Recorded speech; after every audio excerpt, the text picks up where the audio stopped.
വിനിയോഗമില്ലാത്ത അവസ്ഥ, നിഷ്ക്രിയമായ രജിസ്ട്രേഷനുകൾ. ഇതിന് എന്താണ് ചെയ്യാൻ കഴിയുക?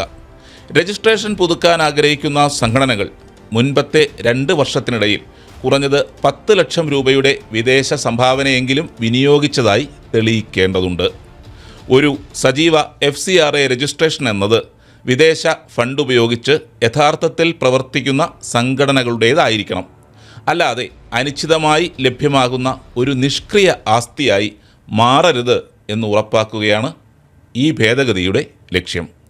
നിയന്ത്രിതമായ ഒരു വിദേശ ധനസഹായ വ്യവസ്ഥയ്ക്ക് കീഴിലുള്ള രജിസ്ട്രേഷൻ യഥാർത്ഥ പ്രവർത്തനങ്ങളുമായി പൊരുത്തപ്പെടുന്നത് തികച്ചും ന്യായമാണ്. അതേസമയം പ്രവർത്തനങ്ങൾ ഇടയ്ക്കിടെ മാത്രമുള്ള സംഘടനകൾക്കായി, ഉദാഹരണത്തിന് ദുരന്ത നിവാരണ സംഘടനകൾ, പ്രത്യേക ഗവേഷണ സ്ഥാപനങ്ങൾ, അല്ലെങ്കിൽ ദീർഘമായ ഇടവേളകളിൽ മാത്രം വലിയ വിദേശ ഗ്രാൻറ്റുകൾ ലഭിക്കുന്ന സ്ഥാപനങ്ങൾ, ഇവരെ പ്രത്യേകം പരിഗണിക്കുകയും ഇളവുകൾ നൽകുകയും ചെയ്യും.